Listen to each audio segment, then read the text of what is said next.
Welcome! Today we're going to talk about this lovely 2022 Kia Niro EV with the EX trim level. This is a 100% completely battery electric version of the Kia Niro. It's their subcompact crossover hatchback, whatever you want to call it. It's hard to classify this vehicle. It's really cool. And if you're in the market for a pre-owned battery electric vehicle, the Kia Niro is a awesome one to consider. This one has 31,776 miles at the time of making this video. Really nice condition inside and out with the EX trim level. It's very nicely equipped with features. We have this nice deluxe cloth interior of kind of synthetic leather and contrast stitching. We have heated front seats. We have power front seats as well. We have a power driver seat, heated front seats. We have a nice navigation system, rear parking camera. We have a steering assist, adaptive cruise control, stop and go. Lots of driver's assistance features, nice leather up steering wheel. Really one fantastic vehicle. It's very quiet and comfortable in here. It has a very upscale, spacious interior. I'm 6'2", or a little under 6'2". I have plenty of room back here, lots of headroom. Rear seat accommodations are fairly friendly as well. If you like music, this is a great sounding Harman Kardon audio system. And on the pre-owned market, these things are a great price point. A couple of years ago, EVs were really expensive. For the most part, if you wanted to get an EV, aside from, ones that had less than 100 miles fully charged range, I mean, you're paying $40,000, $50,000 for new and used ones. At one point, when there was a shortage of new cars, people were paying more for used cars than their original MSRPs. It was crazy. Well, things have calmed down a little bit. The market is kind of flooded with EVs right now. So it's a buyer's market if you're looking for an EV. And they're fantastic. I daily commute in a Tesla. I have gas cars, but my commuter's a Tesla. And the nice thing about having an EV as a commuter is you can have a bigger vehicle like a full-size truck or a big, four-wheel drive SUV that doesn't get great gas mileage, and you can use your EV for commuting and saving on, gas, saving on maintenance, and then you can use your big, full-size gas vehicle for things that aren't commuting. It doesn't make much sense to drive a 2-ton full-size truck for just one person to commute to work. You can keep the miles down on that vehicle and use it for truck things like towing, hauling, things like that. So having an EV very nicely complements a gas-powered vehicle ownership as well, where you can use the EV more for commuting, or as a only vehicle. It works fairly well too. This has a fully charged range of about 239 miles. Right now, it's close to fully charged. It's missing like 2 bars from being fully charged and showing 226 miles of range, which seems about right. And you can see this thing wasn't cheap. Look at the original MSRP, $42,420. This thing was not a cheap vehicle by any means when it was brand new, but luckily on the pre-owned market, it's a lot less money. And that goes into our next segue, talking about the EV tax credit on used cars. So don't take this as scientific fact. This is only a guideline. This is new to me. I'm just a used car manager. I'm not like a tax expert. So before you buy a vehicle or take advantage of this used car federal tax, do some research and really make sure you qualify. You can go if you just go to Google and type in EV used EV tax credit, all this information will come up. So right now, this one is priced slightly under $25,000, which makes it qualify for up to $4,000 EV tax credit. And things are different. So before January 1st, 2024, you had to claim your EV tax credit on your federal taxes. So when you filed your taxes, that's when you would claim your EV tax credit. Now, it's different. So now, as of January 1st, 2024, when you get your EV tax credit, you actually get, it's like a rebate. It comes off the price of the vehicle when you buy it. So right now, if you qualify, you come into our store and you buy this vehicle, or any EV under $25,000 that qualifies, they're going to take $4,000 off the price of the vehicle.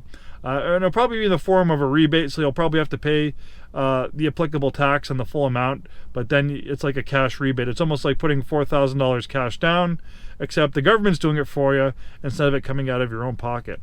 And so there are certain qualifications for this program, so I highly advise you to look over this information before you do it yourself. But I'll kind of just do a little brief overview because this is important for a lot of people, and it's a learning process. We're learning ourselves.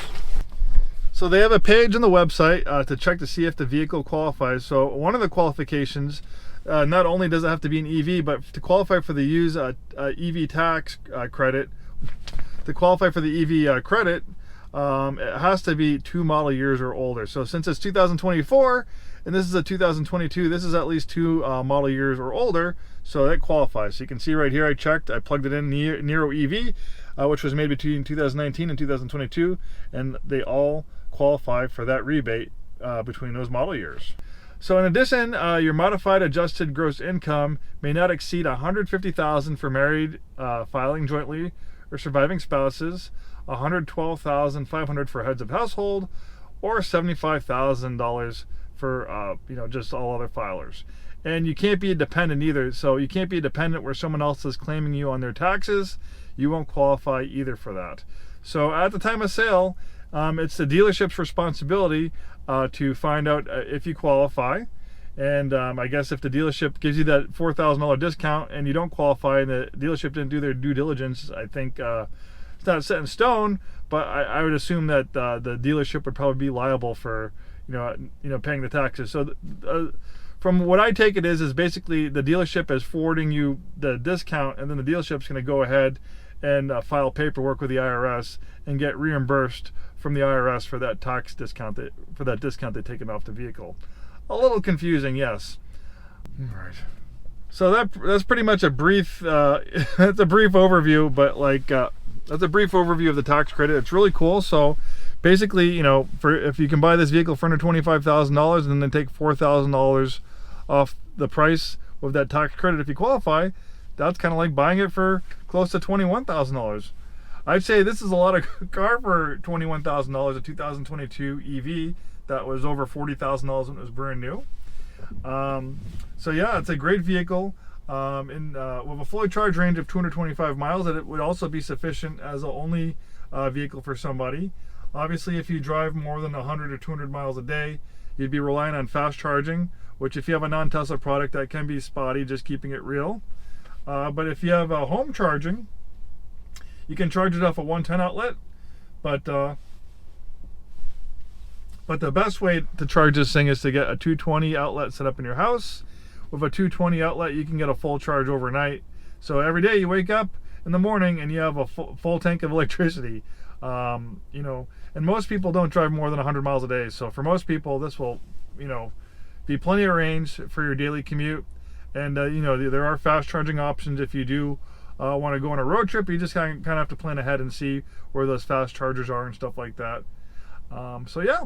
So okay, that's talking about the tax credit. Let's do a little walk around on this Kia Niro EV EX. So we talked about all these features here and there. I guess if you're not crazy about Teslas, I have a Tesla, but some people don't like the screen and the functionality through the screen, the lack of buttons and knobs, and the learning curve. The nice thing about this Kia Niro EV, operating it is pretty much the same as operating a gas-powered Kia Niro. So it's not a huge learning curve. You have a smart proximity key, you have keyless ignition with push-button start, you have reverse, neutral, and drive. It's just basically operating like a regular gas car with an automatic transmission. But instead of putting gas in it, you just plug it in at night when you get home, which is awesome because you'll save a lot of money, not just on gas, but on maintenance. The thing with electric vehicles is they have far less moving parts than a gas car. Every time you have to go in for an oil change, the service department's always trying to upsell you. Oh, you got to do this, you got to do that. Oh, it's time to do a transmission service. Oh, we got to do a differential service. We have to. It's about 50,000 miles. We recommend you, doing an EFI and a fuel system cleaning. All that stuff adds up. But, going from thousands of moving parts to dozens with an electric vehicle, there's just far less to go wrong. There's no oil changes. There's no complex emission control systems that can go bad. There's no timing belts to replace. There's no big 60K or 90K services, which can be expensive. And brakes, with regenerative braking, we're seeing people get 150,000, 200,000 miles out of their brakes. The brakes last far longer on EVs than in a gas-powered vehicle because with regenerative braking, you're using the electric motor as a brake instead of the actual brakes. so the brakes aren't used nearly as much as a conventional vehicle with a gas engine. And brakes can be expensive. Just for doing front brakes on a car can be $600 to $1,000 for new pads and rotors. So over the years, when you add up all that maintenance and the savings of gas, it can turn into a lot of money. You know, if you have a Kia and you do all the recommended services and maintenance over 100,000 miles over 5 years, that could be, that could add up to $8,000 to $10,000, which it's going to be far less on a vehicle like this. Here's the charger. This is just a charger for a 110 outlet. That's possible just to charge off a 110 outlet. It's going to probably add about 3 to 4 miles of range per hour. So it'll probably add about 60 to 70 miles of range overnight if you plug into a 110 outlet. For someone like me, it took me about a year before I got a 220 outlet installed. And for me, a 110 outlet was plenty of charging, but it was nice to get the 220 outlet because sometimes I drive a little bit more and I'd be at a range deficit. But if you don't drive a lot, you might be fine with a 110 outlet. But I would recommend getting a 220 outlet installed. And Amazon, a lot of eBay. There's a lot of aftermarket companies that make a 220 compatible level 2 charger that will work perfectly with this. Basically, any non-Tesla charger will work on this Kia EV. This thing's in great shape, really nice, easy color combination to take care of. White on like a dark charcoal or black interior. Really nice looking car, easy on the eye. I think it's a lot of EV for your money.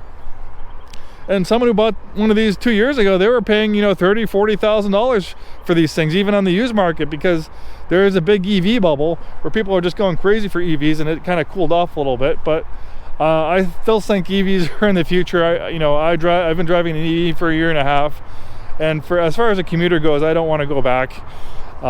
They're so much smoother, they're quieter. It's nice not ever having to go to the gas station anymore, not having to go to a service department for oil changes and things like that.